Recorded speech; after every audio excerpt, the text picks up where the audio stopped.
यहाँ पे बच्चों क्वेश्चन नंबर 1, किसी बच्चे को डाउट है क्या क्वेश्चन नंबर 1 में? कुछ लोगों की वेबसाइट भी चल रही है, कुछ की नहीं चल रही है ना। क्वेश्चन नंबर 1 में डाउट है भाई किसी बच्चे को?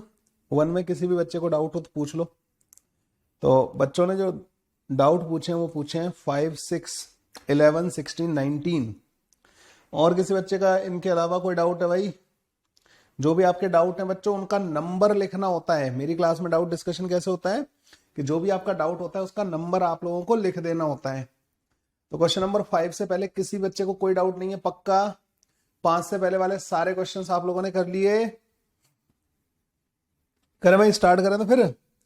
तो क्वेश्चन नंबर 5 से पहले किसी ने कोई डाउट नहीं पूछा है तो मैं डायरेक्ट आ जाता हूं बच्चों क्वेश्चन नंबर 5 पे। एक बार लास्ट कॉल है बच्चों, 5 से पहले 1, 2, 3, 4 में कोई किसी भी बच्चे का डाउट हो मैं एक्सप्लेन कर दूंगा। पहले 4 क्वेश्चन में किसी बच्चे का कोई डाउट हो मैं बच्चे एक्सप्लेन कर दूंगा। चलो 5वां ही है डाउट, ठीक है फिर। तो ये कह रहा था motion of a point like mass can be split into 2 part. In the first part, its average velocity is v1, and in the second, its average velocity is v2. For the whole motion, the average speed is the geometric mean of the v1 and v2, which is given as v equal to root के अंदर v1 v2. Then the ratio of the covered distance in the first part and the second part बच्चों आप लोगों को बताना था यहाँ पे, ठीक है। तो चलो भाई इसको सॉल्व करते हैं। मान लीजिए कि एक पार्टिकल ऐसे ऐसे चला इस वाले पाथ के अलोंग ना, ओके। तो ये डिस्टेंस बच्चों मान लो यहां से यहां तक की डिस्टेंस जो है x के बराबर है और ये डिस्टेंस बच्चों y के बराबर है।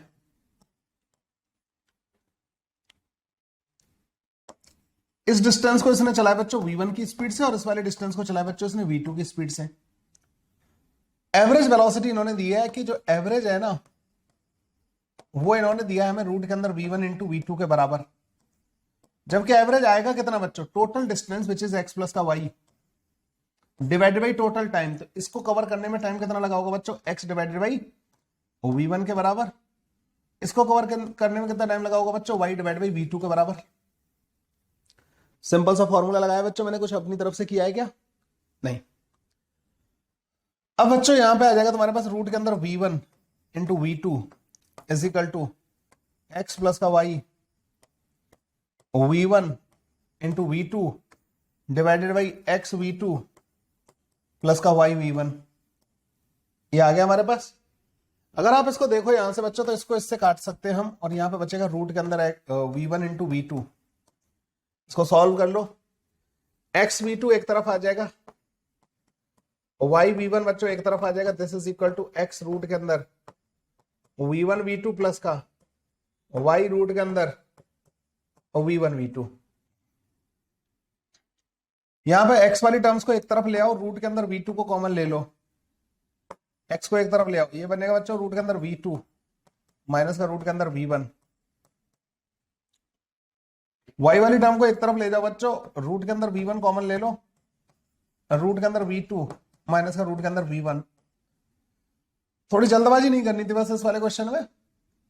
तो then the ratio of the distance covered in the first part x divide by y comes out to be root के अंदर v1 divide by v2। This will be the answer, ठीक है भाई। तो 5वां क्वेश्चन बच्चों इस तरीके से हमारा सॉल्व हो जाता है। जो बेसिक कॉन्सेप्ट है इसका उसी से स्टिक करते हुए चलोगे, जो इंफॉर्मेशन दे रखी है उसको यहां पे सारी की सारी चीजों को लिखोगे, you'll get the आंसर, ठीक है। तो इसका आंसर था बच्चों ए ऑप्शन, रूट के अंदर v1 divided by v2 is the answer. समझ में आ गया बच्चों? क्वेश्चन नंबर 5 के अलावा दे रखा है यहाँ पे 6, 11। बच्चों पहले 10 में जो जो डाउट है लिख देना आपने ना। 6 number question again a very beautiful question बच्चों। इस वाले क्वेश्चन की जितनी तारीफ की जाए उतनी कम। यहां पे क्या हो रखा है बच्चों कि यहां पे an object is moving along the x-axis with a position as a function of time given as x equal to xt. Point O at x equal to 0. Point O is at x equal to 0. The object is definitely moving towards O. देखिए भाई ये हो गया बच्चों O point at x equal to 0। इन्होंने बोला है कि इनमें से कौन सी कंडीशन के लिए ऑब्जेक्ट जो है डेफिनेटली ओरिजिन की तरफ मूव कर रहा होगा, डेफिनेटली ऑब्जेक्ट जो है ओरिजिन की तरफ मूव कर रहा होगा। कौन सी वाली कंडीशन के लिए? देखो बच्चों, इन्होंने कोई बताया है तुम्हें कि ऑब्जेक्ट इनिशियली पॉजिटिव एक्स पे था या नेगेटिव एक्स पे था? कुछ बताया है क्या? नहीं। मतलब चाहे वो पॉजिटिव एक्स पे हो चाहे वो नेगेटिव एक्स पे हो, it should be moving towards the origin. मान लो कि एक ऑब्जेक्ट बच्चों यहां है, तो यहां पे एक्स कोऑर्डिनेट क्या होगा बच्चों? पॉजिटिव। और तुम कह रहे हो कि इसकी वेलोसिटी ओरिजिन की तरफ होनी चाहिए, तो क्या तुम्हें यह समझ में आएगा कि dx बाई dt नेगेटिव होना चाहिए, नहीं होना चाहिए? अगर एक पार्टिकल यहां है इस जगह पे और वो ओरिजिन की तरफ मूव कर रहा है, तो ये दोनों चीजें होंगी या नहीं होंगी? अगर मान लो पार्टिकल यहां है, तो यहाँ एक्स कोऑर्डिनेट नेगेटिव होगा और उसकी वेलोसिटी इधर की तरफ होनी चाहिए। मतलब dx बाई dt क्या होना चाहिए बच्चों? पॉजिटिव के बराबर। अगर आपने बोला कि dx बाई dt नेगेटिव होगा तो ओरिजिन की तरफ आ रहा होगा, तो बच्चों ये सही थोड़ी है। देखो dx बाई dt पॉजिटिव होगा तब भी तो ओरिजिन की तरफ जा रहा होगा। एक चीज यहां से कही जा सकती है कि x into dx by dt ये नेगेटिव के बराबर होना चाहिए। अगर x पॉजिटिव हो तो ये नेगेटिव होना चाहिए, अगर x नेगेटिव हो तो ये पॉजिटिव होना चाहिए। तो पार्टिकल चाहे कहीं भी हो, चाहे पॉजिटिव एक्स पे हो चाहे नेगेटिव एक्स पे हो, it will be definitely moving towards the origin. ये चीज कहीं पे लिखी हुई है, ये कह रहा है कि dx बाई dt नेगेटिव होना चाहिए, तो ये तो बस ये बता रहा है कि देखिए जी, अगर पार्टिकल पॉजिटिव एक्स कोऑर्डिनेट पे होता ना, तो dx बाई dt नेगेटिव होता, तो वो ओरिजिन की तरफ मूव कर रहा होता। ये कह रहा है कि dx बाई dt पॉजिटिव होना चाहिए। ये तब पॉसिबल है अगर पार्टिकल के बारे में उन्होंने बोल दिया होता ना कि पार्टिकल नेगेटिव, पार्टिकल का इनिशियल कोऑर्डिनेट जो है नेगेटिव है, एक्स कोऑर्डिनेट। लेकिन ये क्या लिखा हुआ है, इससे अगर तुम डिफरेंशिएट करोगे ना बच्चों, ये ऐसा लिखा हुआ है एक्स का स्क्वायर dt। अगर तुम इसको डिफरेंशिएट करोगे तो ये आएगा 2x dx बाई dt। और इसको कह रहे हैं ये नेगेटिव होना चाहिए, तो यही तो हमें चाहिए था। अगर ये नेगेटिव है तो ये भी नेगेटिव होगा, ठीक है। तो पार्टिकल का जब x कोऑर्डिनेट पॉजिटिव हो तो उसकी वेलोसिटी नेगेटिव होनी चाहिए, और x कोऑर्डिनेट नेगेटिव हो तो वेलोसिटी पॉजिटिव होनी चाहिए। मतलब x कोऑर्डिनेट और वेलोसिटी का प्रोडक्ट नेगेटिव आना चाहिए। अगर ये कहते हैं कि away from the origin move करने की कंडीशन होती तो वो ये होती, ठीक है। समझ में आया? तो that's why C option is the correct option. बहुत ही लॉजिकल क्वेश्चन है ये वाला ना, हमारे दिमाग में आता ही नहीं है, आधा आता है, तुरंत कहते हैं कि अरे हाँ वेलोसिटी नेगेटिव कर दो, काम खत्म। बहुतों ने जब इसको सॉल्व किया होगा ना, उन्होंने वेलोसिटी नेगेटिव ए वाला ऑप्शन टिक मारा होगा, ठीक है। तो ये क्वेश्चन बच्चों इस टाइप का है जो कि भ्रम तोड़ता है, ठीक है, भ्रम तोड़ने वाला क्वेश्चन है। So next question I can see on the screen is question number 9। इससे पहले अगर किसी बच्चे का कोई भी क्वेश्चन हो बच्चों, यू कैन आस्क। मैं तो जो देख रहा हूँ उसी के हिसाब से बच्चों आगे बढ़ता जा रहा हूँ, ठीक है। अगर किसी का इससे पहले कोई क्वेश्चन रह गया हो, you can ask, just right the number of the question. आपको शर्माने से कोई फायदा नहीं होने वाला आपका, आपके शर्माने से आपका नुकसान जरूर हो जाएगा, ठीक है। हम नो मैटर हम आज हमारी स्टेट क्या है, हमें अपने तुम्हारे डाउट अगर क्लियर नहीं हुए ना, तो फिर तुम्हारा पढ़ने का कोई मतलब नहीं, और मेरे जैसे फैकल्टी से पढ़ने का तो कोई मतलब नहीं तुम्हारा ना। क्वेश्चन नंबर 7 पूछा है अमेया ने। 7th नंबर क्वेश्चन बच्चों देखो, a particle start moving rectilinearly at time t equal to 0 such that its velocity v changes with time t according to the equation this। तो वेलोसिटी बच्चों टाइम के साथ change हो रखी है, वेलोसिटी फंक्शन ऑफ टाइम दे रखा है। The time interval for the particle retard. देखिए भाई, वेलोसिटी तुम्हें क्या दे रखी है? फंक्शन ऑफ टाइम दे रखी है। अब तुम लोगों में से बहुत सारे लोगों का एक मिसकंसेप्शन होगा, इस शीट में डाला गया एक एक क्वेश्चन बच्चों अपने आप में यूनिक क्वेश्चन है, ये ध्यान रखना। हर एक क्वेश्चन में वो दम है जो कि अच्छों को मतलब सदमा दे दे। ये शीट आसान नहीं है, मैं पहले बता रहा हूं बच्चों ना, ये शीट आसान वाली नहीं है। अब तुम लोगों को लगता होगा कि रिटार्डेशन का मतलब एक्सेलरेशन जहां नेगेटिव होगा वहीं पे मतलब उसको रिटार्डेशन बोलेंगे। This is a totally wrong, या इसे बोल सकते हैं मिसकंसेप्शन। एक्सेलरेशन नेगेटिव होने का मतलब बच्चों कभी नहीं होता कि रिटार्डेशन है ये, ठीक है। एक्सेलरेशन नेगेटिव होने का कभी मतलब नहीं होता। देखिए भाई एक चीज बताइए मेरे को, कॉन्सेप्ट क्लियर होगा इससे तुम्हारा ना। मान लो तुमने इस डायरेक्शन को पॉजिटिव मान लिया, यहां पे वेलोसिटी इधर की तरफ है, एक्सेलरेशन भी अगर इधर की तरफ हो गया तो क्या करेगा बच्चों? स्पीड अप करेगा, ठीक है ना। पॉजिटिव डायरेक्शन इधर ही है। मान लो बच्चों वेलोसिटी इधर की तरफ है और एक्सेलरेशन पॉजिटिव है, ए तो पॉजिटिव हो गया, वी नेगेटिव हो गया। क्या होगा बच्चों? इसमें स्लो डाउन होगा या नहीं होगा? बच्चों रिटार्डेशन का मतलब है जब भी वेलोसिटी और एक्सेलरेशन एक दूसरे के अपोजिट होंगे, पार्टिकल रिटार्ड करेगा, स्लो होगा। समझ गए? एक्सेलरेशन नेगेटिव नहीं होता बच्चों रिटार्डेशन का मतलब। रिटार्डेशन का मतलब है जब एक्सेलरेशन और वेलोसिटी दोनों एक दूसरे के अपोजिट होंगे। एक्सेलरेशन पॉजिटिव तो वेलोसिटी नेगेटिव, वेलोसिटी पॉजिटिव तो एक्सेलरेशन उस टाइम पे नेगेटिव होना चाहिए, तो रिटार्डेशन होगा। तो रिटार्डेशन वाला कॉन्सेप्ट पहले तो अपना सही कर लो भाई। इस वेलोसिटी को अगर मैं देखूं तो बच्चों t इंटू टी माइनस का 1 आ जाएगा। अगर मैं इस वेलोसिटी की वो बेबी कर्व जो बनाते थे बच्चों हम लोग, जो अगर मैं उसको देखूं तो t इक्वल टू 1 और t इक्वल टू 0, यहां पे पॉजिटिव, यहां पे नेगेटिव, यहां पे पॉजिटिव। समझ में आया बच्चों? ये वेलोसिटी का कर्व हो गया। एक्सेलरेशन बच्चों dv बाई dt के बराबर आएगा, which comes out to be 2t minus का 1।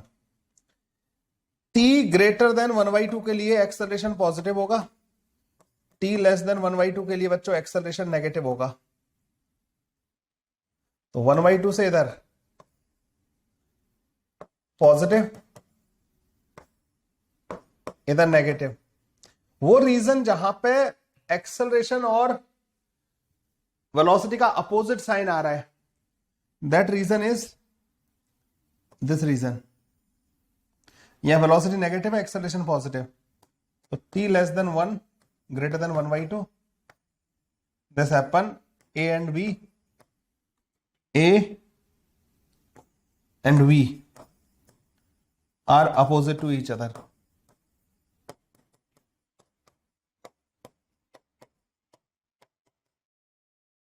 ठीक है भाई, ये लो 1/2 से 1 के बीच में, ठीक है, this will be the answer. Got it? 7वां क्वेश्चन समझ में आ गया बच्चे आप लोगों को? यस, ठीक है। So next question is 9th and 11th। 9th question में बच्चों, particle moves along a horizontal path such that its velocity is given by this. Velocity बच्चों उसकी 3t स्क्वायर माइनस का 6t के बराबर दे रखी है, where t is in the time in the second if it's initially located at the origin। Determine the particles average velocity and average speed। देखिए ये तो इजी है फाइंड करना, this is difficult. Average velocity तो बच्चों तुम लोगों ने पढ़ा है कि डिस्प्लेसमेंट जो होता है वो इंटीग्रेशन ऑफ vdt होता है। एवरेज वेलोसिटी में बस आपको इसको डेल्टा टी से डिवाइड कर देना होता है, मतलब डेल्टा टी से इसको भी डिवाइड कर दो, यहां से आ जाती है तुम्हारे पास एवरेज वेलोसिटी। इसको तो बच्चों इजी टू फाइंड है ये, तो यहाँ पे आ जाएगा बच्चों तुम्हारे पास 3t का स्क्वायर माइनस का 6t dt divided by time कितना है बच्चों, कितने टाइम के लिए बात कर रहे हैं ये? 3.5 मतलब 7/2। ठीक है, तो t की पावर 3,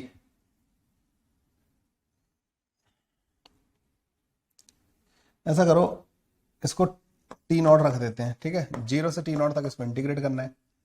तो t0 की पावर 3 माइनस का 3t0 का square divide by t0, this comes out to be t0 minus का 3t0। ठीक है, अब t0 की वैल्यू पुट कर दो तो एवरेज वेलोसिटी बच्चों तुम्हारे पास आ जाएगी, t0 इज 7/2 है ना, तो 7/2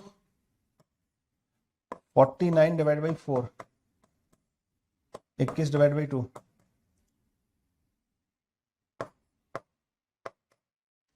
7/4 1.75 मीटर पर सेकेंड। ठीक है, 1.75 तो ये दो ऑप्शन तो एलिमिनेट हो गए। अब हमें फाइंड करने बच्चों इसकी average speed. Average speed is difficult, average speed इसका पता करना बच्चों थोड़ा सा डिफिकल्ट टास्क होगा।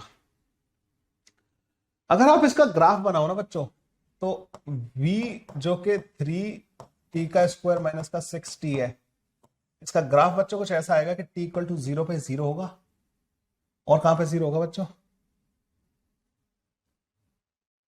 t इक्वल टू 2 पे। तो वेलोसिटी का अगर तुम ग्राफ देखोगे ना बच्चों, तो वो कुछ ऐसा आ रहा होगा।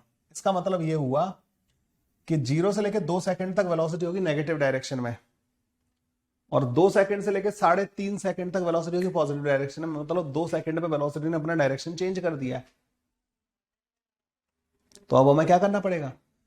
0 से लेकर 2 सेकंड के लिए अलग पता करना पड़ेगा, और 2 सेकंड से आगे के लिए बच्चों डिस्प्लेसमेंट अलग पता करना पड़ेगा। 2 सेकंड में उसने डायरेक्शन चेंज किया, तो दोनों डिस्प्लेसमेंट को पॉजिटिव करके ऐड करना पड़ेगा। जैसे मान लो पहले वो उल्टा चल रहा है, तो ये डिस्प्लेसमेंट नेगेटिव का आएगा, फिर उल्टा जा रहा है तो वो पॉजिटिव का आएगा। तो तुम अगर उनको विद साइन ऐड करोगे तो फिर डिफरेंस आ जाएगा इनका। ठीक है ना, तो आपको क्या करना पड़ेगा? दोनों को पॉजिटिव करके ऐड करना पड़ेगा। तो पहले डिस्प्लेसमेंट पता करना बच्चों 0 से 2 सेकंड का, और वो आ जाएगा 3t का स्क्वायर माइनस का 6t dt के बराबर। 0 से 2 सेकंड के लिए बच्चों ये आ जाएगा 2 की पावर 3 8 माइनस का 3 इंटू टी का स्क्वायर। ये डिस्प्लेसमेंट फॉर 0 to 2 सेकंड जो आएगा बच्चों दैट इज माइनस का 4 मीटर। तो मैंने बोला ना ये माइनस का 4 मतलब उल्टा चला होगा, नेगेटिव डायरेक्शन में गया ये। अब 2 से लेके बच्चों आगे के लिए क्या होगा, 2 से 3.5 सेकंड के लिए डिस्प्लेसमेंट 2।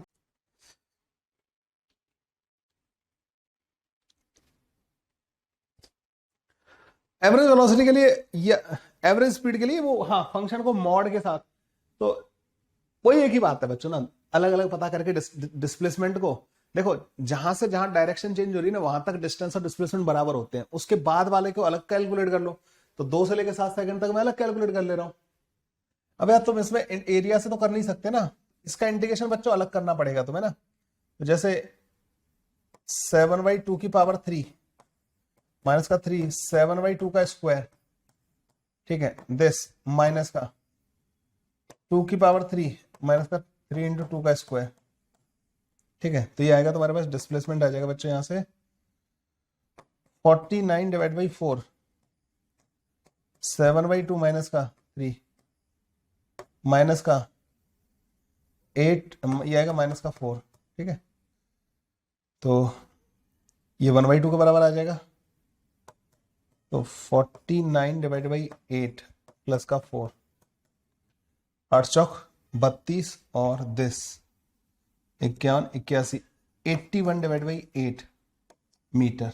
तो पॉजिटिव का डिस्प्लेसमेंट 81/8 आया, मतलब ये हुआ है कि पहले ये 4 मीटर पीछे गया, पहले ऐसे गया t = 0 से t = 2 तक, फिर उसके बाद ये 81 डिवाइड बाई 8 मीटर ऐसे गए हैं, ठीक है भाई, वैल्यू समझ में आई तुम्हें? 81 डिवाइड बाई 8 मीटर ऐसे करके गए हैं। तो टोटल डिस्टेंस कितनी होगी बच्चों, डिस्टेंस ऐड कर दो 32 और ऐड कर दो बच्चों इसमें ना 83 8 3 11 112 डिवाइड बाई 8, ये डिस्टेंस हो गई बच्चों 112 डिवाइड बाई 8। डिस्टेंस को टाइम से डिवाइड कर दो 7/2 से, 4 7 से कटेगा क्या, 7 एकम 7 42 divide by 4 4 metre per second answer. Average speed, average speed बच्चों ये आ जाएगी 4 मीटर है 4.03 4.03 थोड़ी आ रहा है, 4 आ रहा है ना यहाँ से। कोई गलती किया क्या मैंने बच्चों यहां तक 8 चौक 32, अच्छा यहाँ गलती कर दी ना, नहीं 32 तो ये तो सही लिखा है,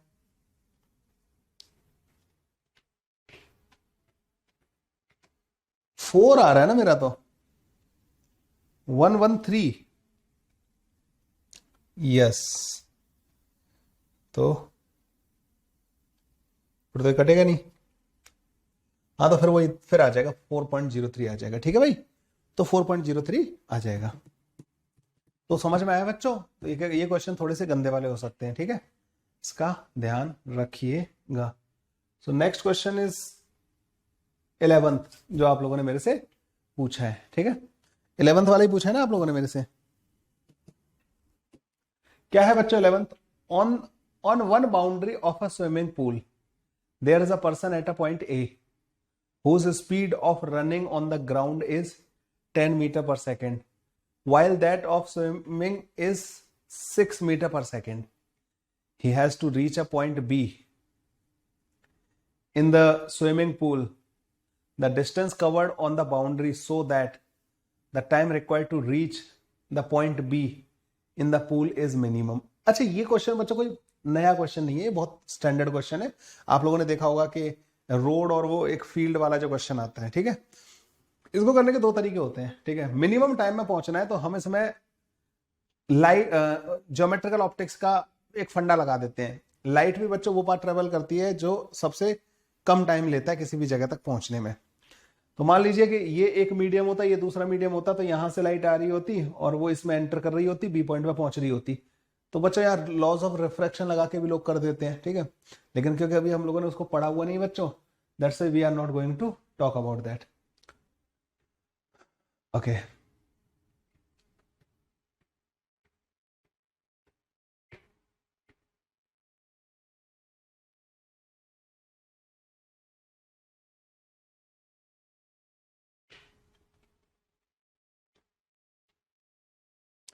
ये वाली डिस्टेंस तुम लोगों से पूछे बच्चों ना, इसको मान लेना, तुम एक काम करना, इसको x मान लेना, इस वाली डिस्टेंस को ना, इसको x मान लेना, ठीक है, ये हो जाएगी 10 माइनस का x के बराबर, जो तुम्हें पूछा है, जो डिस्टेंस इसने बाउंड्री पे कवर की है ना, फिर ये ऐसे गया है, ये जो डिस्टेंस होगी ना बच्चों, ये होगी रूट के अंदर 4 का स्क्वायर प्लस x का स्क्वायर, यही होगी ना। अब टाइम कैलकुलेट कर लो बच्चों ना, टाइम लगेगा 10 माइनस का x डिस्टेंस को ट्रेवल किया जा रहा है 10 मीटर पर सेकंड की स्पीड से, प्लस का रूट के अंदर 4 का स्क्वायर प्लस का x का स्क्वायर डिस्टेंस को कवर किया जा रहा है बच्चों 6 मीटर पर सेकंड की स्पीड से। ये टाइम बच्चों as a function of x आ गया, इसको डिफरेंशिएट कर दो, dt डिवाइड बाई dx, तो यहां से आ जाएगा बच्चों माइनस का 1/10 प्लस का 1/6 रूट के अंदर इंटू 2, रूट के अंदर 16 प्लस का x स्क्वायर इंटू 2x, ये डिफरेंशिएशन कर दिया बच्चों हमने ना। इस डिफरेंशिएशन की वैल्यू को कर देना equal to 0, maximum minimum find करने का कॉन्सेप्ट यही होता है। इस 2 से बच्चे 2 कट जाएगा, यहां पे माइनस का 6 रूट के अंदर 16 प्लस का x स्क्वायर प्लस का 10x डिवाइड बाई 60 रूट के अंदर 16 प्लस का x square, this would be equal to 0।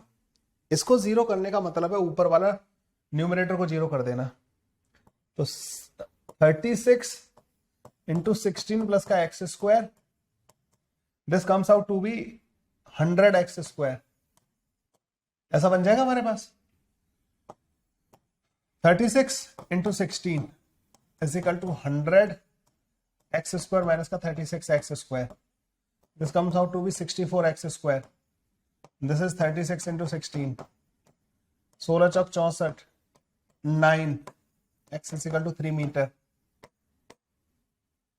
x अगर 3 मीटर के बराबर आया तो ये आएगा बच्चों 7 मीटर के बराबर, this will be the answer.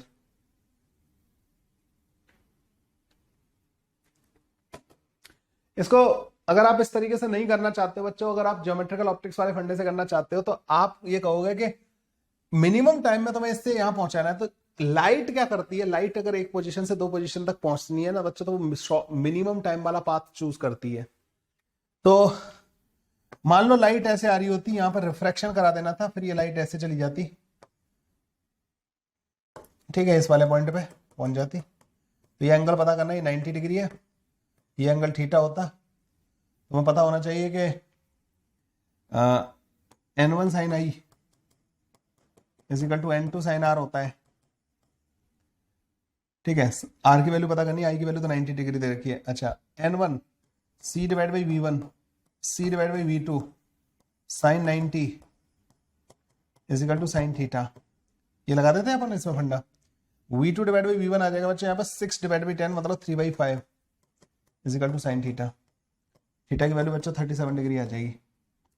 अगर ये 37 डिग्री आया, दिस इज गिवन एज 4, तो ये होगा 3 मीटर के बराबर ये डिस्टेंस, तो ये 3 मीटर के बराबर आ जाएगा, ये 7 मीटर के बराबर होगा, क्योंकि टोटल डिस्टेंस 10 मीटर के बराबर दे रखा है। क्वेश्चन बच्चों ऐसे खत्म हो जाएगा। But this is concept of geometrical optics, this is the method too. Light वाला फंडा लगा के बच्चों हम इसको ऐसे सॉल्व कर सकते हैं, डिफरेंशिएशन वाले से ऐसे सॉल्व कर सकते हैं। क्या ये आपको सॉल्यूशन समझ में आया बच्चों, आपको इसका 11th वाले का? अच्छा, 10th वाला भी पूछा है। A body starts from the origin and moves along the x-axis such that at any instant velocity is 4t की power 3 minus का 2t का 2t, where t is in the second, vt is in the meter per second. Find the acceleration of the particle when it is at 2 meter from the origin. तो ये कह रहा है कि acceleration हमें उस टाइम पे बताना है जिस टाइम पे हमें पार्टिकल की पोजीशन 2 मीटर दे रखी हो। सुनना आप ध्यान से, हमें गिवन क्या है, वेलोसिटी फंक्शन ऑफ टाइम। अगर मैं इसको डिफरेंशिएट कर दूंगा तो मेरे पास क्या आ जाएगा, एक्सेलरेशन, और वो भी क्या आएगा बच्चों, वो फंक्शन ऑफ टाइम आएगा। अब मेरे को टाइम की वैल्यू नहीं दी कि इस टाइम पे एक्सेलरेशन बताना है, समझ रहे हो? इन्होंने ये कहा कि ये पता करो कि x इज इक्वल टू 2 किस टाइम पे होगा, उस टाइम को टी नॉट बोलो, उस टाइम पे एक्सेलरेशन पता करो। अब समझ में आया? वेलोसिटी दी, एक्सेलरेशन पूछा, लेकिन आपसे ये भी पता करने के लिए बोला है कि बताइए x इक्वल टू 2 पे ये कब होगा पार्टिकल। तो आपको दोनों तरफ जाना है, वेलोसिटी के डिफरेंशिएशन से एक्सेलरेशन भी पता करना है और पोजीशन का भी रिलेशन पता करना है, ठीक है? तब आपको टाइम पता लगेगा। तो मतलब तुम्हें x as a function of time पता करना पड़ेगा और उसमें फिर x की जगह क्या रख देना है, 2। यहां से तुम्हारे पास टाइम की वैल्यू आ जाएगी, जिस टाइम पे पार्टिकल x इक्वल टू 2 पे होगा उस टाइम को ले जाके एक्सेलरेशन वाले फंक्शन में रख देना। एक्सेलरेशन क्या आएगा बच्चों यहां से देखने पे? तो एक्सेलरेशन आएगा 12t माइनस का 2 के बराबर, ठीक है? यहां पर लाके उसकी t की वैल्यू पुट कर देनी है। तो अब हमें क्या जाना है बच्चों, x पता करना है। जब वेलोसिटी गिवन होती है ना और पोजीशन पूछी होती है बच्चों, तो हमें इंटीग्रेशन करना पड़ता है। तो dx is equal to 4t का क्यू माइनस का 2t dt। तो x माइनस का 0, ये ध्यान रखना ओरिजिन से मूव कर रहा है। इन फाइनल पोजीशन x है, इनिशियल पोजीशन 0 है, इज इक्वल टू t की पावर 4 माइनस का t का स्क्वायर, ठीक है? तो x की वैल्यू क्या मान पूछी इन्होंने, 2। तो 2 is equal to t not की पावर 4 माइनस का टी नॉट का स्क्वायर। इस टी नॉट को बच्चों एक काम करना, कुछ y मान लेना। तो y square is equal to 2, y square plus का माइनस का y माइनस का 2 इज इक्वल टू 0। y की वैल्यू आ जाएगी बच्चों 1, रूट के अंदर v स्क्वायर प्लस का 8 डिवाइड बाई 2, 3 प्लस 1 4, तो ये आ जाएगा 2 के बराबर। y किसको माना है मैंने, टी नॉट को, टी नॉट के स्क्वायर को। टी नॉट का स्क्वायर का 2 के बराबर है, तो टी नॉट कितना आएगा बच्चों तुम्हारे पास, रूट 2 के बराबर। एक्सेलरेशन का फॉर्मूला क्या है, 12t माइनस का 2, सॉरी 12t का स्क्वायर माइनस का 2, इसको लाके यहाँ पुट कर दो, ये आ जाएगा 22 मीटर पर सेकंड के बराबर, ठीक है? तो ये क्वेश्चन ऐसा है जिसमें आपको मल्टी डायमेंशन में सोचने के लिए मजबूर कर देगा। बढ़िया क्वेश्चन है। मैंने कहा ना, इस शीट का एक एक क्वेश्चन बच्चों बहुत जानदार है। शीट का एक एक क्वेश्चन बच्चों बहुत जानदार है। You get acceleration is equal to 22 metre per second square, ठीक है भाई? सो सेक्शन ए कंप्लीट हो गया। Let's move to section B. Any doubts in section B? So there are total how many questions are there? So many questions are there. So 12 से लेके 18 तक जो भी डाउट्स हो आपके बच्चों लिख दीजिए, मैं एक एक करके सारे के सारे बताता जाऊंगा। लिखना चालू कर दो बच्चों, 12 से लेके 18 तक जो भी डाउट है आपके ना लिख डालो। 12 से लेके 18 तक जो भी आपके डाउट्स हैं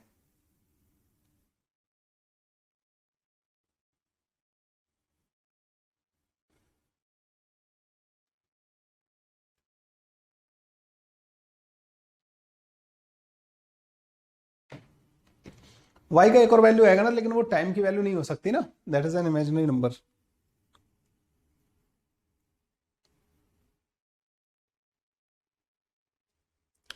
सो 12th वाला पूछा जा रहा है, 16th वाला और 17th वाला। 12, 16, 17 और कोई हो तो लिख देना, ठीक है? देखिए बच्चों, इन्होंने डिस्प्लेसमेंट बोला है पार्टिकल का, डिपेंड्स ऑन द टाइम बोल दिया इन्होंने। Choose the incorrect statement. Incorrect statement पूछा है about the motion of the particle. The particle will return to its starting point after this second. Starting point पे लौट के आने का मतलब है बच्चों ए वाले ऑप्शन का डिस्प्लेसमेंट जीरो होना, एस को जीरो कर देना है, या और इन्होंने एक्स को ही डिस्प्लेसमेंट बोला है, इसको जीरो कर देना है। तो जब तुम जीरो करोगे तो zero is equal to t का स्क्वायर कॉमन ले लेना, 2 माइनस का 3t। यू गेट, एक तो t इक्वल टू 0 पे 0 था डिस्प्लेसमेंट और एक t इक्वल टू 2/3 सेकंड पे। This is a correct, but हमें इनकरेक्ट पूछा है। The particle will come to rest after this second.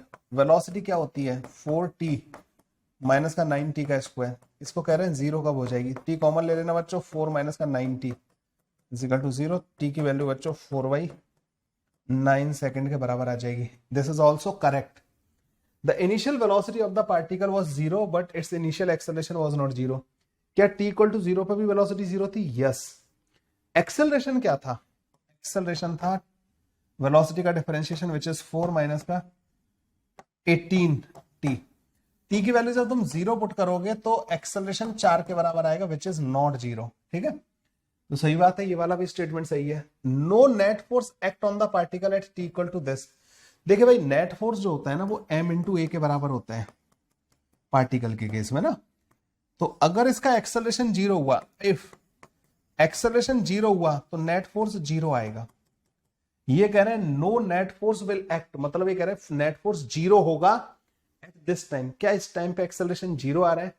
तो acceleration at t equal to 1/3, 4 minus का 18 इंटू 1/3 के बराबर है, मतलब -2 मीटर पर सेकंड स्क्वायर के बराबर है। क्या एक्सेलरेशन जीरो है? नहीं। तो यहां पे नेट फोर्स जीरो होगा? नहीं। क्या हमें कह सकते हैं कि इस पर कोई फोर्स नहीं लग रहा होगा? गलत हो गया। That's why D option is the answer. ठीक है, रॉन्ग आंसर इन्होंने पूछा था। तो 16, 17, 18, 19 लगातार क्वेश्चंस की पूछने की बरसात। तो let's move to 16th number question बच्चों। Okay, a train is moving at a 30 meter per second, reduces its speed to 10 meter per second due to braking in the distance of the 240 meter। तो ये train है बच्चों, जा रही है 30 metre per second से 240 metre की distance में। डायग्राम बनाया करो बच्चों ना, ऐसे किसी को भी नहीं समझ में आता। इसने अपनी स्पीड को 10 मीटर पर सेकंड कर लिया, ठीक है। Now the breaking force is increased by this amount. पहले मान लो ब्रेकिंग फोर्स F0 लग रहा था, तो अब लग रहा होगा बच्चों ये अमाउंट कितना होता है? F0/8। तो F0 प्लस का F0/8 कर दिया फोर्स को, मतलब 9F0/8 के बराबर कर दिया। तो पहले अगर रिटार्डेशन मान लो A आ रहा था, अब रिटार्डेशन 9A/8 के बराबर आ रहा होगा, और ट्रेन 30 मीटर पर सेकंड से ही चल रही है, ठीक है। Find the stopping distance in the new situation. Find the stopping distance in the new situation if the train is moving with the same initial speed। अब इसको रोकना है, ठीक है। अब की बार बच्चों 30 से 10 नहीं करना है, अब इसको रोकना है। रोकने वाली डिस्टेंस पूछी है। पहले तो बच्चों ऊपर वाली इक्वेशन में थर्ड इक्वेशन ऑफ मोशन लगा देंगे, ठीक है। सॉल्व करते हैं। फाइनल वेलोसिटी 10 हो गई है, 10 का स्क्वायर। कौन सी इक्वेशन लगा रहा हूं? थर्ड। मुझे फाइनल वेलोसिटी पता है, इनिशियल वेलोसिटी पता है, मुझे डिस्टेंस पता है, तो मैं थर्ड इक्वेशन लगा रहा हूं। इज इक्वल टू 30 का स्क्वायर प्लस का 2 इंटू ए की वैल्यू बच्चों माइनस के साथ रखूंगा इंटू 240। ये पहले वाले में लगा दी बच्चों। इस वाले केस में मान लो डी डिस्टेंस पे इसको रोक दिया, डी डिस्टेंस पे रुक जा रही है। अब थर्ड इक्वेशन ऑफ मोशन इसमें भी लगाओ। 0 का स्क्वायर इज इक्वल टू 30 का स्क्वायर प्लस का 2 इंटू माइनस का 9A divided by 8 into D, ठीक है। 9A divided by 8 into D, ये आ जाएगा बच्चों। तो एक काम करना बच्चों, ऊपर वाली इक्वेशन से ना 480A is equal to 900 minus this 800 आ जाएगा, ठीक है। ऊपर वाली इक्वेशन को सॉल्व कर लो, ए की वैल्यू आ जाएगी। नीचे वाली इक्वेशन से बच्चों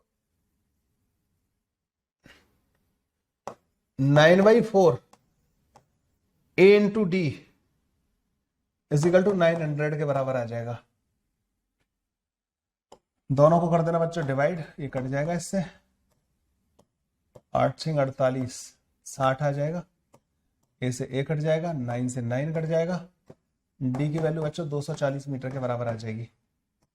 लकीली ऊपराने वाले डिस्टेंस पे ही रुक जाएगी, क्योंकि अब रिटार्डेशन ज्यादा हो रहा है ना बच्चों। 2 बार थर्ड इक्वेशन ऑफ मोशन लगानी थी बच्चों, you will get the answer of this question, ठीक है। 2 बार आपको ये इक्वेशन लगानी है। 17th वाला भी बच्चों ने पूछा है। A particle start from rest with uniform acceleration of A, its velocity after n second is v, the displacement of the particle in the last 2 second is. Rest से स्टार्ट कर रहा है, यूनिफॉर्म एक्सेलरेशन से move कर रहा है। अच्छा पहले तो v को लिख लेते हैं। v equal to u, u तो 0 है, a इंटू n के बराबर है बच्चों v, ठीक है ना। The displacement of the particle in last 2 second, s in last 2 second जो होगा वो डिस्प्लेसमेंट इन n माइनस का डिस्प्लेसमेंट इन n माइनस 2 के बराबर होगा या नहीं होगा बच्चों? ये फॉर्मूला लगेगा।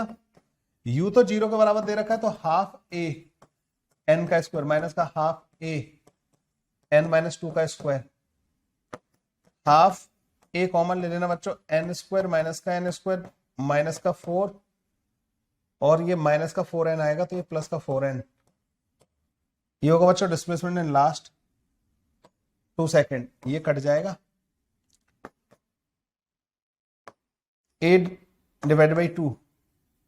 आंसर देना है बच्चों v और n की टर्म में इंटू 4 n माइनस का 1। a की वैल्यू यहां से फाइंड कर लेना बच्चों v डिवाइडेड बाई n, और उसको ले जाके यहां पे पुट कर देना v, तो 2v divided by n into n minus का 1, this will be the answer. तो 2v divide by n into n minus का 1 इज द आंसर। 17th वाले का बच्चों ए ऑप्शन आ जाएगा। काम खत्म बच्चों। नहीं, डिस्प्लेसमेंट इन nth सेकंड वाला फॉर्मूला इसमें नहीं लगेगा। nth सेकंड का मतलब होता है n वे सेकंड में, यहां पर लास्ट के 2 सेकंड की बात कर रहे हैं, तो आपको फॉर्मूला चेंज करना पड़ेगा, ठीक है। तो लास्ट 2 सेकंड की बात कर रहे हैं, इस वजह से फॉर्मूले को मैंने कर दिया चेंज। 17वां क्वेश्चन हो गया बच्चों यहाँ पे। 18वां भी बच्चों ने पूछा था, ठीक है। A particle is moving in a straight line with initial velocity u and the uniform acceleration a. If the sum of the distances traveled in tth and t plus 1th second is 100 centimeter, then its velocity after t second in the centimeter per second is.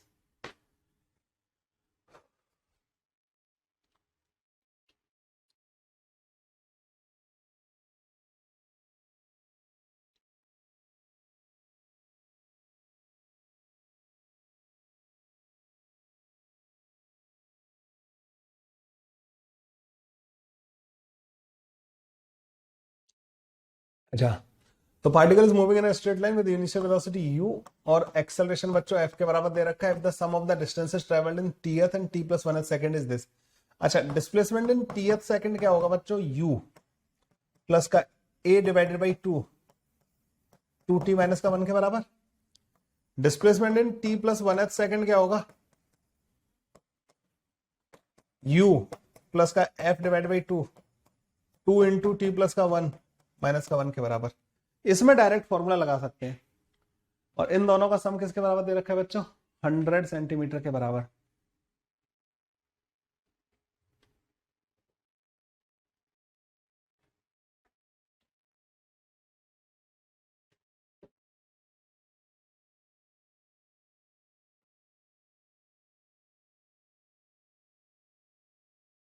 और ये कह रहे हैं कि velocity पूछी है इन्होंने after T second, u plus का f इंटू टी, इसकी वैल्यू इन्होंने आपसे पूछी है, ये पूछा है। इन दोनों का सम दे रखा है। एक काम करो बच्चों, दोनों को ऐड कर दो, 2u प्लस का f/2 कॉमन ले लेना, 2t माइनस का 1, 2t प्लस का 2 माइनस का 1। ये बच्चों 100 के बराबर दे रखा है आपको ना, ये कट जाएगा, ओके 40 आया, तो 2 टाइम्स u प्लस का ft बन जाएगा।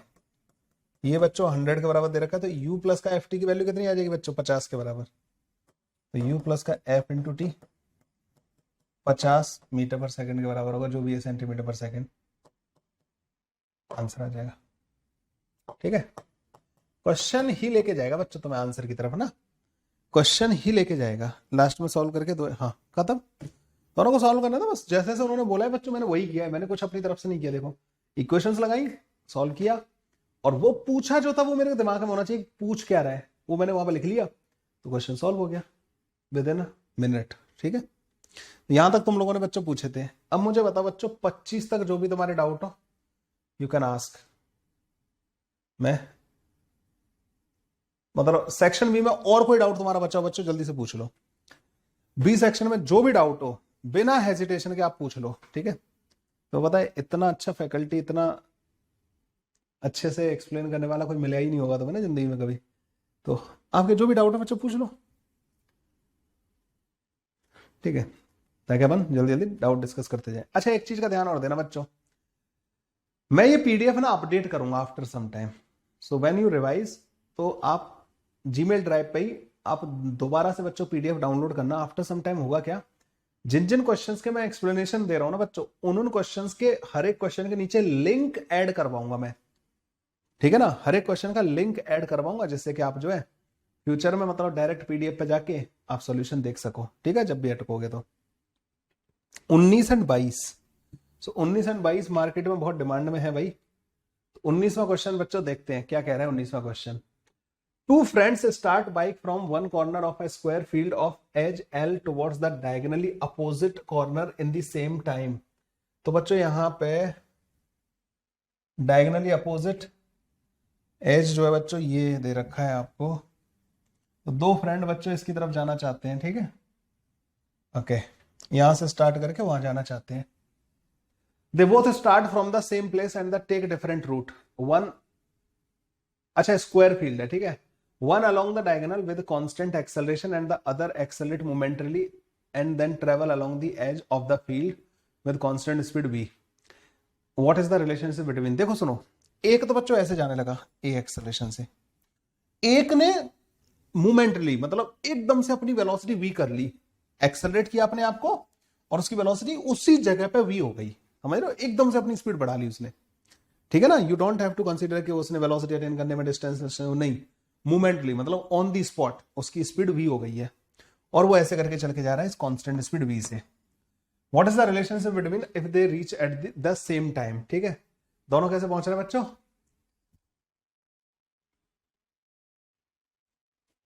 सेम टाइम में। इसने कितनी डिस्टेंस चली बच्चों, 2l, एक का टाइम होगा बच्चों 2l डिवाइड बाई v के बराबर, ये हो गया t1। ये डिस्टेंस कितनी बच्चों, √2l के बराबर, हाफ a इंटू T2 का स्क्वायर √2 इंटू l, ठीक है। बस यहां से l की वैल्यू लाके, दोनों का टाइम सेम है, t की वैल्यू लाके यहां पे पुट कर दो, हाफ a 4l का square divide by v square √2l, l से l कट जाएगा बच्चों, 2 से 2 times a is equal to v square divide by √2l के बराबर हमारे पास आंसर आ जाएगा, a is equal to v square divide by √2l के बराबर हमारे पास आंसर आ गया। 19th वाला ऐसे करके खत्म हो जाएगा, ठीक है। क्वेश्चन में बहुत ज्यादा दम नहीं था इस वाले में ना। अब आते हैं बच्चों 22वां क्वेश्चन, आप लोगों ने डिमांड किया है तो करते हैं। A particle moves over the side of an equilateral triangle of side length L with a constant speed v as shown in the figure. The magnitude of the average acceleration as it moves from A to C.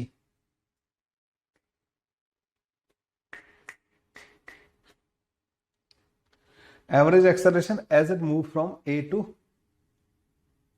C. अब इसमें C पे उसने direction change किया है या नहीं किया ये नहीं बताया, चलो अगर मैग्नीट्यूड पूछा तो मुझे लगता नहीं इसमें ज्यादा कोई फर्क पड़ेगा। सुनो भाई, ए पे वेलोसिटी किधर की तरफ थी, ऐसे करके मान लो इस लाइन के साथ 60 डिग्री एंगल पे थी, यहां पे वेलोसिटी कैसे होगी बच्चों, वैसे तो मुझे लग रहा है कि हमें ये कंसिडर करनी है सी के बाद ना, तभी तो वो ए टू सी बोल रहे हैं, या थोड़ा बोलना चाहिए था, वैसे कोई फर्क नहीं पड़ेगा, तुम सी से पहले वाली भी लोगे ना क्योंकि एंगल 60 डिग्री है, फर्क पड़ेगा ही नहीं पड़ेगा, तो लग रहा है यही कंसिडर करनी पड़ेगी, ठीक है। फाइनल वेलोसिटी बच्चों ये हो गई है, पहले वाली वेलोसिटी ये थी, यहां से यहां तक का जो टाइम होगा ना बच्चों वो कितना होगा, L divided by V plus का L divided by V, that comes out to be 2L divided by V के बराबर। तो 2L डिवाइडेड बाई V के बराबर टाइम होगा, 2L डिवाइडेड बाई V के बराबर टोटल टाइम होगा A से लेके C तक। अगर आप इसकी वेलोसिटी देखो ना बच्चों, v/2 √3v/2, ये इनिशियल वेलोसिटी थी और फाइनल वेलोसिटी बच्चों ये हो गई। इधर एक्स एक्सिस मान लो, इधर वाई एक्सिस मान लो बच्चों, चेंज इन वेलोसिटी लिखना, तो final velocity which is minus का v i cap, initial velocity which is v/2 i cap √3v/2 j cap,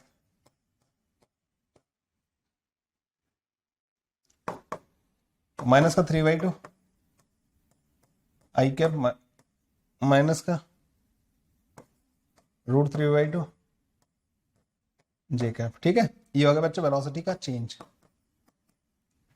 अगर आप डेल्टा वी देखोगे ना, delta we divide by delta T, average acceleration कितना आ जाएगा, 9/4 3/4 v का स्क्वायर, या v नहीं v डिवाइड बाई टाइम कितना लगा, 2L डिवाइड बाई v के बराबर,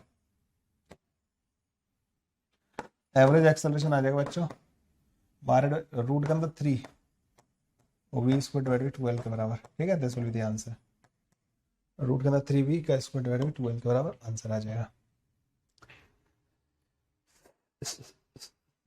और भी तरीके थे बच्चों इसको करने के, फाइनल वेलोसिटी वेक्टर में इनिशियल वेलोसिटी वेक्टर को माइनस करके ऐड कर दो, तो इनका रिजल्टेंट आएगा √3v के बराबर, ठीक है, रिजल्टेंट √3v के बराबर आ जाएगा। क्लियर है भाई? 19 से लेके 22 हो गया। इसके बाद जो अगला क्वेश्चन मेरे से पूछा जा रहा है that is the 27th। So you can ask any other question in the section C. If you have any doubts just ask. Section C तो बहुत बड़ा है 33 तक, तो 23 से लेके 33 तक बच्चों जो भी डाउट है आप लिख दो पहले ना, फिर मैं उनको एक्सप्लेन कर दूंगा। लिख दो भाई जल्दी से। 23 से लेके 33 तक जो भी डाउट है। डाउट भाई सबके अच्छे से क्लियर हो रहा है? नहीं देखिए, जो भी डाउट होंगे ना अब इसके बाद डिस्कशन के बाद उनको हम जो है उसमें करेंगे, क्या कहते हैं, इस डिस्कशन के बाद जो डाउट बच जाएंगे ना उनको आपको यहाँ पे इसमें वो लिंक मिल जाएगा ना, तो लिंक से आप जो है अपना चेक कर लेना। ये सॉल्यूशन में देख लेना इसके में 24, 25, 26 एंड 29। सो 24 कहता है कि a particle is dropped from the top of a tower of height h at the same moment another particle is projected upward from the bottom. एक पार्टिकल को h हाइट के पार्टिकल को यहां से रिलीज किया और दूसरे को ऊपर की तरफ प्रोजेक्ट किया upward from the bottom. They meet when the upper one has descended 1/3 of the height of the tower. Find the ratio of their velocities when they meet at the initial velocity of the tower. इसमें बच्चों language में कुछ गलती थी, जो ratio पूछना है शायद उनकी ratio of velocities when they meet है बस ना, द इनिशियल वेलोसिटी वाली लाइन एक्स्ट्रा आ गई है शायद, या कुछ था इसमें गड़बड़ था ना यहाँ पे। मैं इसमें एक्सप्लेन कर देता हूँ। देखिए भाई ये हाइट h के बराबर है, मैं u वगैरह कैलकुलेट करके बता देता हूं तुम्हें ना, ये u कितना होगा और बाद बाकी चीजें वैसे रिलेटिव से ज्यादा आसानी से हो जाता है। ये मिल कहां रहा है बच्चों, h/3 नीचे आ चुका है जब ये ना h/3 पे। तुम्हें पता है कि इसको h/3 नीचे आने में कितना टाइम लगेगा, रूट के अंदर 2 h/3 डिवाइड बाई g के बराबर, यही लगेगा ना बच्चों टाइम, रूट के अंदर 2h/3g के बराबर। ये होगा बच्चों टाइम जो लगेगा इसको h/3 नीचे आने में। ठीक है, तो h/3 नीचे आने में बच्चों कितना टाइम लगेगा इसको, इतना।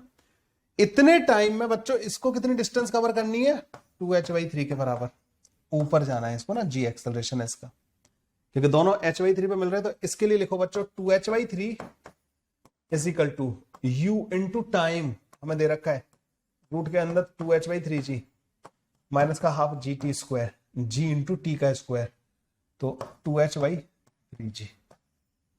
2 से 2 कट जाएगा बच्चों और इससे ये कट जाएगा। इसको इधर ले आओ, इसको इधर ले आओ, तो ये हो जाएगा बच्चों h ऐड हो जाएगा ना, h डिवाइड बाई रूट के अंदर 2h/3g is equal to u। तो u की वैल्यू आती है बच्चों रूट के अंदर 3gh/2 के बराबर। ठीक है, ये बच्चों u की वैल्यू आ जाएगी तुम्हारे पास है ना।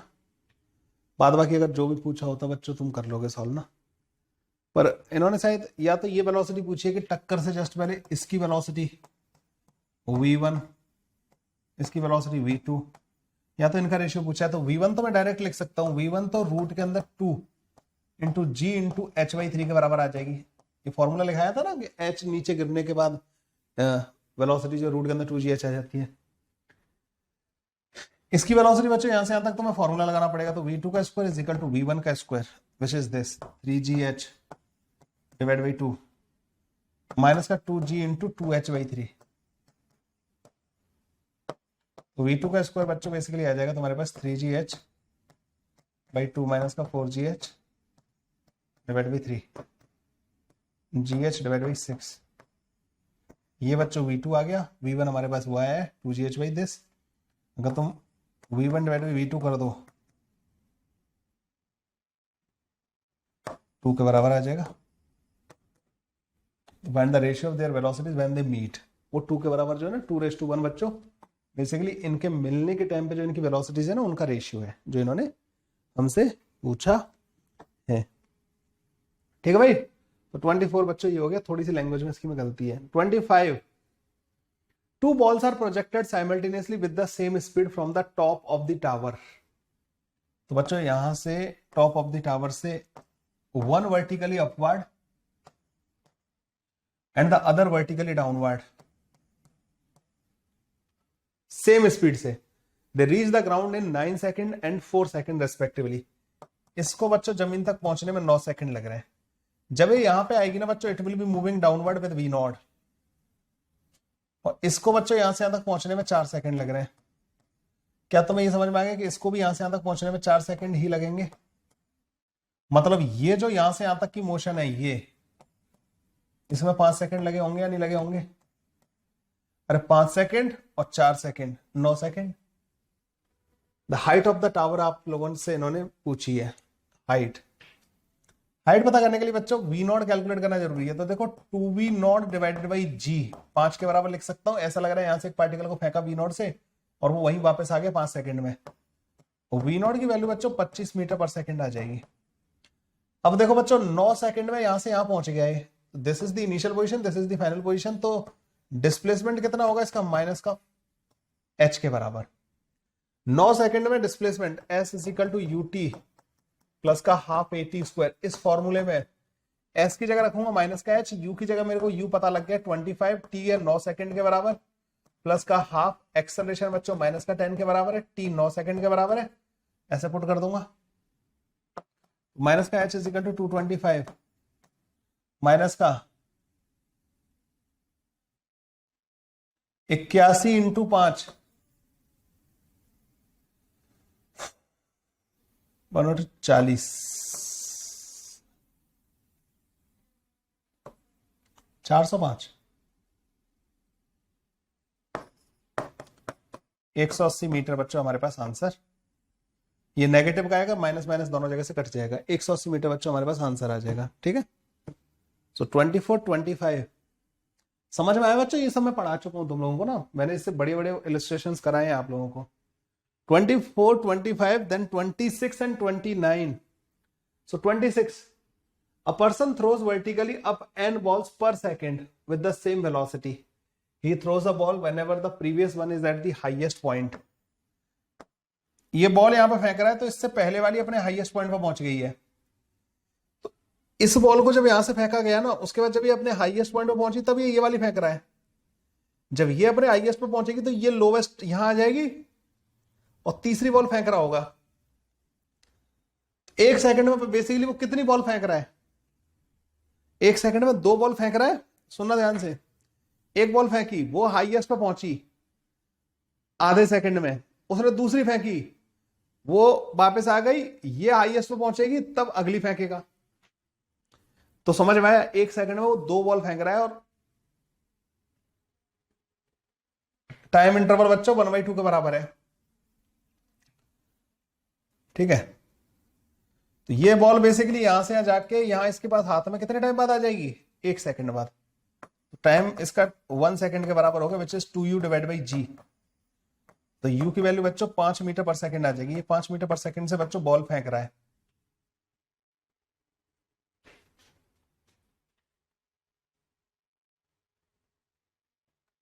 या छोड़ो, तुम ना ऐसे मत जाओ, तुम तो सिंपल सा करो कि n बॉल फेंकता है 1 सेकंड में, तो यहां से यहां तक पहुंचने का मतलब n बॉल फेंक रहा है 1 सेकंड में, तो 2 बॉल के बीच का जो इंटरवल होगा क्या वो 1/n के बराबर होगा या नहीं होगा? Delta T. किन्हीं भी 2 बॉल के बीच का जो इंटरवल होगा 1/n के बराबर होगा या नहीं होगा? मान लो कोई कह रहा है कि 1 सेकंड में 10 बॉल फेंक रहा हूं, तो इंटरवल क्या रखेगा वो? हर एक के बाद दूसरी का 1/10 के बराबर। ठीक है, तो 1/n के बराबर वो टाइम इंटरवल हो गया। और यही वो टाइम है बच्चों जो एक बॉल यहां से यहां तक पहुंचती है। तो h इज इक्वल टू इतने टाइम में बच्चों बॉल यहां से यहां पहुंचती है। ठीक है,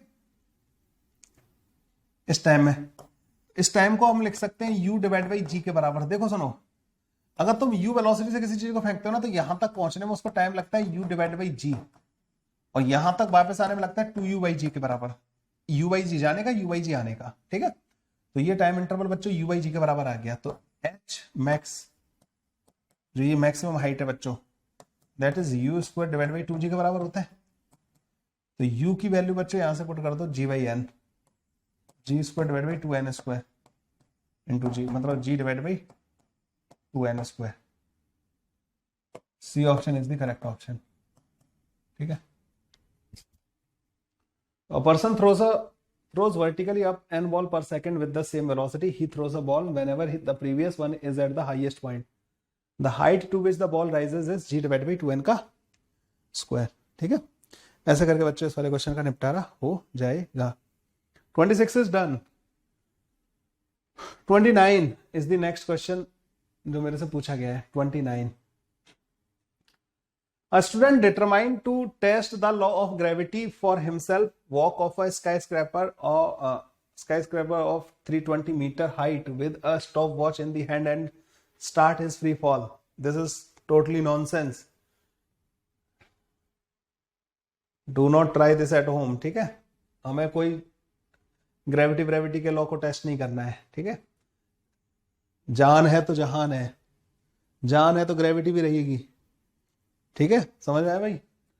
खैर, तो इसने बोला कि gravity for himself walk off a skyscraper of 320 metre high with a stopwatch in the hand and start his free fall with 0 initial velocity. 5 seconds later, Superman arrives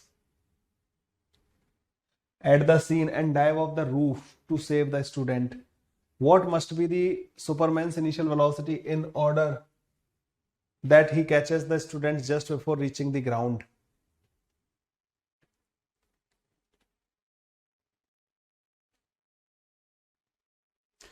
Superman का एक्सेलरेशन भी बच्चों same ही consider करना है। चलो भाई, let's talk about this. This is a skyscraper which is of height 320 meter.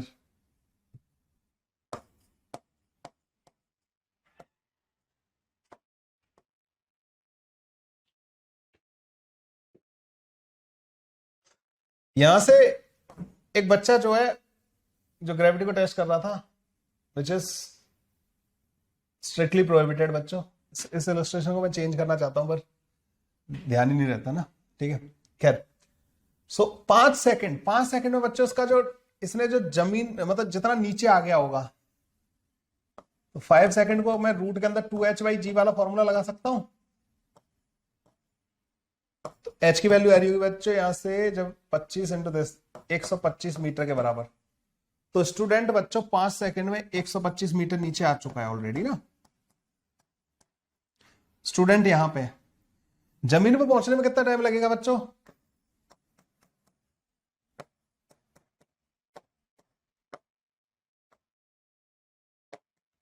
आठ second. तो student यहां पे t = 5 सेकंड में, सुपरमैन अभी यहां पे आया है, इसके पास 3 सेकंड है जमीन पे पहुंचने में। 3 सेकंड में उसको ये डिस्टेंस कवर करनी है। और अगर सुपरमैन इसको बचाना चाहता है तो सुपरमैन यहां से v वेलोसिटी से जंप मारेगा और 320 मीटर को सुपरमैन को कवर करना है बच्चों कितने टाइम में? 3 सेकंड से कम टाइम में या 3 सेकंड में। तो सुपरमैन इसको बचा पाएगा क्योंकि 3 सेकंड में बच्चा जमीन तक पहुंच जाएगा सुपरमैन के आने के बाद। एक्चुअली इसका जो भी बंदा है टेस्ट जो कर रहा है बच्चों, इसका जो टाइम है total is the 8 second, but Superman 5 second बाद आया है उसके जंप करने के। तो सुपरमैन ने बचाना है इसको कितने टाइम में? 3 सेकंड के अंदर इसको बचाना है, क्योंकि 3 सेकंड बाद जमीन पे पहुंच जाएगा। तो सुपरमैन को 3 सेकंड के अंदर जमीन पे होना पड़ेगा। तो सुपरमैन का नीचे वाली डायरेक्शन को मैं पॉजिटिव मान ले रहा हूं सारी चीजों को। तो अब सुपरमैन का डिस्प्लेसमेंट बच्चों 320 मीटर होगा पॉजिटिव का। इनिशियल स्पीड बच्चों सुपरमैन की जो भी v0 है जो हमें कैलकुलेट करनी है वो भी पॉजिटिव ही होगी। एक्सेलरेशन भी अब बच्चे यहाँ पे पॉजिटिव होगा क्योंकि मैंने नीचे वाली डायरेक्शन पॉजिटिव मान ली है। 3 सेकंड में सुपरमैन को ये काम करना है। s = ut प्लस का हाफ at² ये फॉर्मूला लगाना है। s की वैल्यू 320, u की वैल्यू बच्चों हमें पूछी है 3 सेकंड में प्लस का हाफ, g की वैल्यू अब यहाँ पे 10 आएगी बच्चों, 3 सेकंड का स्क्वायर। 9 पंजे 45, तो 275/3 इज द v0। तो 275/3 मीटर पर सेकंड से बच्चों सुपरमैन को डाइव मारनी पड़ेगी, तब जाके इसको ये कैच कर पाएगा before reaching the ground. Got it? तो ये था बच्चों 29th वाला क्वेश्चन।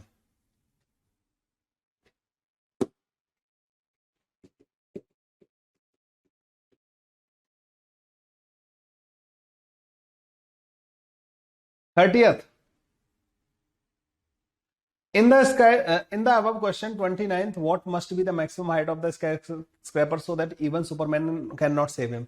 और सुपरमैन पहुंचने से पहले अगर वो जमीन पे पहुंच गया तो बच्चों सुपरमैन भी कहां बचा पाएगा, ठीक है। तो सुपरमैन के पहुंचने से पहले मतलब अगर 125 मीटर हाइट हुई ना तो वो 5 सेकंड में तो जमीन पे पहुंच चुका होगा, ठीक है। ये वाली बात समझ में आई आपको? इसलिए बच्चों इसमें 125 इज द आंसर, कैलकुलेट नहीं करना था। और अच्छा ये भी हाइट होगी तब भी सुपरमैन नहीं बचा पाएगा, इस हाइट पे भी नहीं बचा पाएगा, लेकिन उन्होंने मैक्सिमम पूछा है कि इन ऑप्शंस में से वो मैक्सिमम कौन सी वाली हाइट है कि सुपरमैन भी ना बचा पाए, तो 125। इसमें तो कैलकुलेशन भी नहीं करनी थी बच्चों, ठीक है। एक बच्चा पिछले वाले भी पूछ रहा था क्या, ये वाला। This is also really good question, question number 27। The acceleration of gravity can be measured by projecting a body upward and measuring the time the body takes to pass a horizontal line A in both direction which is TA, and the time to go by a second line B in both the direction is TB, assuming that the acceleration due to gravity constant, the value its value is G की value पूछी है बच्चों ना। एक काम करना बच्चों, जब यहां से जा रहे हैं तो यहां पे वेलोसिटी V1 मान लेना, और यहां से जा रहा है बच्चों यहां पे वेलोसिटी V2 मान लेना। यहां से यहां तक का जो टाइम होगा ना बच्चों, जिसको उन्होंने TA बोला है, वो 2V1 डिवाइड बाई G के बराबर होगा, और जिसको उन्होंने टीवी बोला है ना बच्चों, टीवी मतलब यहां से यहां तक का टाइम, ये 2V2 डिवाइड बाई G के बराबर होगा। ये होगा या नहीं होगा? क्या मैं यहां से यहां तक बच्चों थर्ड इक्वेशन ऑफ मोशन लगा सकता हूं, V2 का square is equal to V1 का स्क्वायर माइनस का 2 into G into H। V1 की वैल्यू बच्चों यहां से लाके पुट कर दो, TA का square G square divided by 4 is equal to, sorry TB का स्क्वायर, TA का square G square divided by 4 minus का 2G इंटू H। 2GH की वैल्यू बच्चों TA का स्क्वायर माइनस का TB का square, G square divide by 4, तो G की वैल्यू आ जाएगी बच्चों G equal to 8H divide by TA का स्क्वायर माइनस का TB का स्क्वायर, ठीक है। ऐसे एक्सपेरिमेंट तुम कर सकते हो, ठीक है। These experiments are allowed. तो टाइम ऑफ फ्लाइट का फॉर्मूला और यहां से यहां तक बच्चों इन वेलोसिटी का रिलेशन, जिससे कि टाइम ऑफ फ्लाइट के बीच में रिलेशन आ सके, क्योंकि यहां पे V1 और V2 में तो हमें आंसर ही नहीं लाना था ना। A ball is dropped from the 28th number question बच्चों देख लो। A ball is dropped from the top of the building. The ball takes 0.5 second to fall past the 3 meter height of a window some distance from the top of the building. If the speed of the ball at the top and the bottom are VV and BT respectively, then देखिए भाई, एक ball को तुमने यहां से release कर दिया, एक विंडो है विच इज ऑफ 3 मीटर, इसको जब पास कर रही है ना बच्चों तो VT और यहाँ पे BB है वेलोसिटी ना इसकी, इसको पास करने का जो टाइम है बच्चों दैट इज द 0.5 सेकेंड। क्या तुम्हें पता है बच्चों कि एक्सेलरेशन इस दौरान कांस्टेंट होगा, तो इसकी एवरेज वेलोसिटी जो है BB plus BT divide by 2 के बराबर होगी, और एवरेज वेलोसिटी इनटू टाइम जो है डिस्प्लेसमेंट के बराबर होता है। तो BB प्लस का BT divide by 2 into time which is 1/2 is equal to displacement which is 3। BB plus का BT जो है 12 के बराबर आ जाएगा।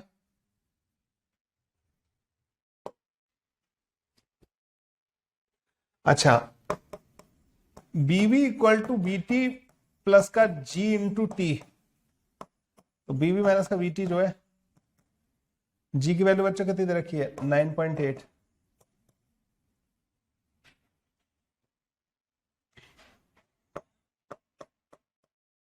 मैं नीचे वाली डायरेक्शन को पॉजिटिव मान ले रहा हूं 1/2, सो BB माइनस का BT इज इक्वल टू 4.9 आ जाएगा। लेकिन उन्होंने उल्टा दिया है, BT माइनस का BB, टॉप पे ज्यादा स्पीड बोल रहे हैं, टॉप पे तो कम होगी ना भाई।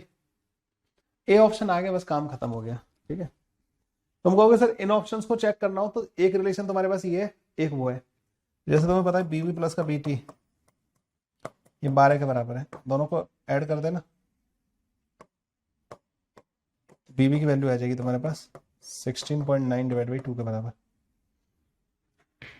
ठीक है। कर लोगे इसको ऐसे, BT की वैल्यू कैलकुलेट कर लेंगे।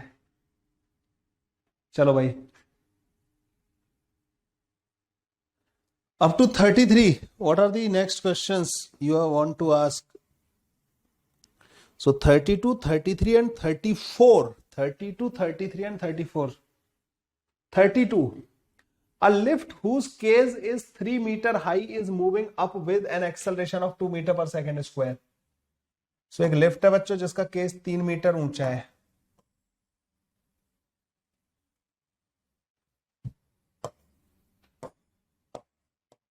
ठीक है, is moving up with an acceleration of 2 meter per second square. A piece of stone is dropped from the top of the case of the lift when the velocity is 8 meter per second. 8 metre per second से चल रही थी. ठीक है, और यहां पे acceleration इसके बराबर था. ये वेलोसिटी थी. जी की वैल्यू 10 के बराबर दे रखी है. Then the stone will reach the floor of the lift after. देखिए बच्चों, यहां से जब तुम स्टोन को रिलीज करोगे ना, ध्यान से सुनना इस चीज को, जब भी कोई चीज रिलीज की जाती है ना बच्चों, उस ऑब्जेक्ट की वही वेलोसिटी होती है वो जिसके साथ चल रही थी. तो स्टोन को जब तुमने रिलीज किया ना, तो it is moving upward with 8 metre पर सेकेंड. क्या एक्सेलरेशन भी वही रहेगा? Acceleration depends on the forces. मुझे ये बताओ कि इस स्टोन को रिलीज कर दिया, पहले तो ये स्टोन हाथ में होगा किसी के, जो कि लिफ्ट के साथ जा रहा था बंदा. तो लिफ्ट का जो एक्सेलरेशन था वही स्टोन का था, क्योंकि हाथ उसके ऊपर फोर्सेस लगा रहा था. लेकिन जैसे ही एक बार स्टोन को रिलीज कर दिया, मुझे बताओ स्टोन पे कौन कौन से फोर्स लग रहे होंगे? ओनली mg लग रहा होगा. मतलब स्टोन का जो एक्सेलरेशन होगा वो g के बराबर होगा. तो रिलीज करने के बाद स्टोन के साथ ये हो रहा होगा. अच्छा, फ्लोर जो है बच्चों 8 मीटर पर सेकंड से ऊपर जा रहा है और इसका एक्सेलरेशन है बच्चों 2 मीटर पर सेकंड स्क्वायर के बराबर. अब देखना है स्टोन का मोशन कैसा होगा. जमीन पे खड़ा बंदा देखेगा कि पहले स्टोन थोड़ा ऊपर जाएगा फिर नीचे आएगा. तो तुम कहोगे कि सर स्टोन लिफ्ट से ऊपर निकल जाएगा. लिफ्ट भी तो जा रही है भाई ऊपर. लिफ्ट और स्टोन के बीच का सेपरेशन, लिफ्ट यहां होगी उस टाइम पे स्टोन यहां पे होगा और फिर लिफ्ट ऊपर चलती जाएगी ऐसे. तो लिफ्ट का फ्लोर मान लो यहां तक आ गया, तो लिफ्ट के फ्लोर का डिस्प्लेसमेंट ये होगा. स्टोन का डिस्प्लेसमेंट बच्चों ये है, मान लो h. लिफ्ट के फ्लोर का डिस्प्लेसमेंट d है और दोनों यहां पे मिल जाएंगे. जमीन पे ऐसा दिखाई देगा, लेकिन लिफ्ट के अंदर से अगर इसी मोशन को देखोगे ना, तो पता क्या दिखाई देगा? वो फिर रिलेटिव का कॉन्सेप्ट है. लिफ्ट के अंदर से इसी मोशन को देखोगे तो बच्चों ये 8 मीटर पर सेकंड वेलोसिटी नहीं दिखाई देगी, क्योंकि रिलेटिव वेलोसिटी 0 होगी और रिलेटिव एक्सेलरेशन इसका 8 g प्लस का 2 के बराबर हो जाएगा. खैर मैं रिलेटिव में जाना नहीं चाहता, अभी हम ग्राउंड के रिस्पेक्ट में ही बात कर रहे हैं. यहां पे मिलेगा बच्चों फ्लोर इसको. तो इस वाले के लिए जितने टाइम में इस स्टोन ने ये मोशन किया उतने टाइम में इसने ये मोशन किया. तो h माइनस का h लिखूंगा. तुम्हें पता है माइनस h क्यों लिख रहा हूं? इनिशियल पोजीशन वो है, फाइनल वो है. माइनस का h is equal to 8 into t. Then the stone will reach the floor 8 into t minus का हाफ gt स्क्वायर. पहली इक्वेशन ये आएगी. उसकी इक्वेशन आएगी बच्चों d equal to 8 into T plus का हाफ 2 इंटू टी स्क्वायर. तुम बोलोगे सर लिफ्ट का एक्सेलरेशन जी नहीं होगा. Lift is controlled by other devices. वो फ्री फॉल की स्टेट में नहीं है, उसका एक्सेलरेशन जी नहीं होगा. उसका एक्सेलरेशन वो होगा जो चाहते हैं वो. ये दो आगे बच्चों हमारे पास ना, d प्लस का h 3 मीटर के बराबर है. इसमें से उसको माइनस कर दो तो d प्लस का h ये कट जाएगा. टी स्क्वायर प्लस का 5 टी स्क्वायर आ जाएगा और ये बच्चों 3 के बराबर है. तो 6 T square is equal to 3. T की वैल्यू आ जाएगी 1/√2 के बराबर. ठीक है, 1.414 या √2 डिवाइड बाई 2 के बराबर 1.414 डिवाइड बाई 2. तो 0.707 के करीब आ जाएगा बच्चों आंसर ना. This is the answer. Relative से बच्चों फिर भी इजी हो जाता है ये वाला क्वेश्चन ना. तो दिस इज द 32. 33 थोड़ा सा टाइम लगेगा बच्चों ना, बस खत्म होने वाला है हमारा. एक्सरसाइज 1 ही डिस्कस करेंगे और कल बच्चों मैं पहले पढ़ाऊंगा आपको 2-4 क्वेश्चन, फिर उसके बाद एक्सरसाइज 2 डिस्कस करेंगे. मतलब सब्जेक्टिव कल क्लास लगा दूंगा मैं आपकी ना.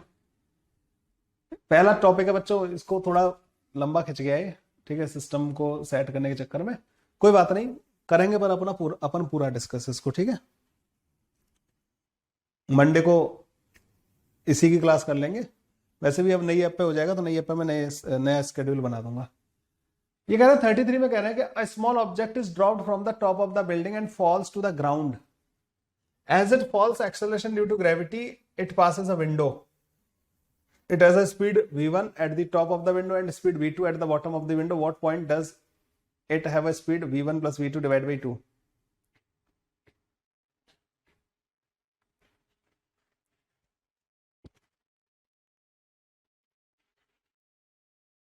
ये तो बच्चों मोरोवर वैसा क्वेश्चन था कि सॉल्व कर लो ना यार इस वाले क्वेश्चन को। ये डी डिस्टेंस की विंडो मान लेना एक ना, यहाँ v1 है और यहाँ पे बच्चों ये v2 हो गया, ठीक है। तो मिड पॉइंट पे पता कर लो कि मिड पॉइंट पे वेलोसिटी क्या होगी, ये पता कर लो मिड पॉइंट पे क्या होगी।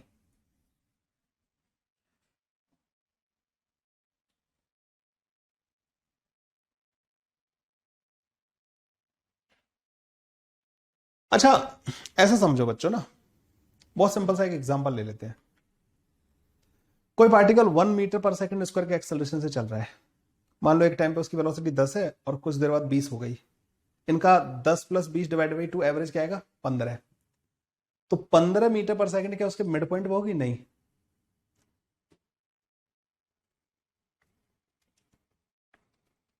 पर मतलब कैलकुलेशन तो करनी पड़ेगी।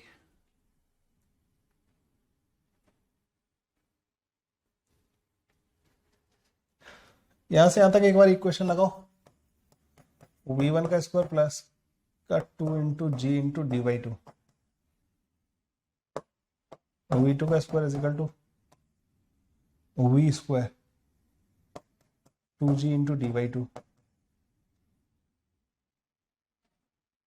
ऊपर वाले में से इसको माइनस कर दो, v स्क्वायर माइनस का v2 का square is equal to v1 square minus का v स्क्वायर। तो v square is equal to v1 square plus का v2 स्क्वायर डिवाइड बाई 2, ठीक है। तो बच्चों v बेसिकली इसके बराबर आ रहा होगा,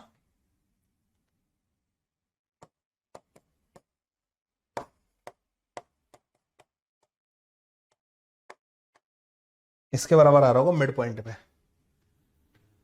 इन दोनों को कंपेयर कर सकते हो, उसको और इसको, which one is greater.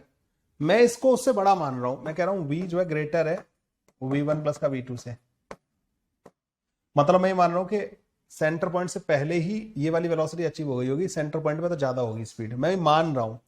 Is it correct और नॉट चेक कर लेते हैं। दोनों साइड का स्क्वायर कर देना, v1 का स्क्वायर प्लस v2 का square divide by 2, v1 square plus by 4 v2 square by 4 2 v1 by 2 into v2 by 2। क्या ये सही है? ये हमें चेक करना है, क्या ही पता सही है नहीं। v1 square divide by 4 v2 square divide by 4 क्या ग्रेटर देन होता है क्या इससे? v1 v2 डिवाइड बाई, तो v1 square plus v2 square का मीन ग्रेटर होता है बच्चों रूट के अंदर v1 स्क्वायर v2 स्क्वायर से। सही है, ये वाली बात तो सही है बिल्कुल। मतलब मिड पॉइंट पे जो वेलोसिटी है that is greater than this, मतलब this velocity is achieved before mid point, ठीक है। ऐसे करके बच्चों इसको सॉल्व कर सकते हैं। और कोई मेथड आपको समझ में आए तो बच्चों बताना जरूर, ठीक है। मेरे को तो यही समझ में आ रहा है। 33 हो गया बच्चों। 34, this is a part of non-uniform acceleration when acceleration is function of something. A streetcar start to move rectilinearly from the station A to the next stop B with an acceleration of this. A से B तक जानी है बच्चों ना ये। According to the law, this x is the distance from the station this. तो acceleration बच्चों इसका वेरिएबल दे रखा है अल्फा माइनस का बीटा एक्स, ऐसे। द डिस्टेंस ए भी पूछी है इन्होंने ना। सबसे पहली बात तो बच्चों कि यहां से जाती है और यहां पर रुकती है, नेक्स्ट स्टॉप है, यहां पे वेलोसिटी 0 होनी है, यहां वेलोसिटी 0 है। तो चेंज इन वेलोसिटी बच्चों जो है ना 0 के बराबर आना चाहिए। चेंज इन वेलोसिटी अगर तुम्हें पता हो तो इंटीग्रेशन होता है ए डी टी का। नहीं तुम ऐसा मत करो, ठीक है। तो एक काम करो, एक्सेलरेशन को मैं लिख सकता हूं v dv by d x, is equal to a minus का बीटा एक्स, इसको उधर ले जाओ v d v, sorry alpha d x minus का beta x into d x, इसको इंटीग्रेट कर दो, 0 से 0 होना है, 0 से d डिस्टेंस में, 0 से d, अल्फा डी माइनस का बीटा डी इसको divide by 2 is equal to 0। So D की वैल्यू आ जाएगी बच्चों 2 अल्फा डिवाइड बाई बीटा के बराबर, ये होगी बच्चों इनके बीच का distance 2 alpha divide by beta के बराबर, क्योंकि यहाँ पे रुका हुआ है वहां पे भी रुकना है उसको ना, ये ध्यान रखना। ठीक है बच्चा पार्टी, तो खत्म करते हैं फिर, यहाँ तक यही थे बच्चों जो मैंने आपको होमवर्क दिया था। ठीक है, अगली क्लास में बच्चों आप कर तो लो इसको, मोशन विद यूनिफॉर्म एक्सेलरेशन को और एक्सरसाइज 2 का एडवांस वाले पार्ट को। ठीक है, कल मिलते हैं फिर बच्चों। ठीक है, आपकी भी क्लास का टाइम हो रहा है, चलो कल मिलते हैं बच्चों ना।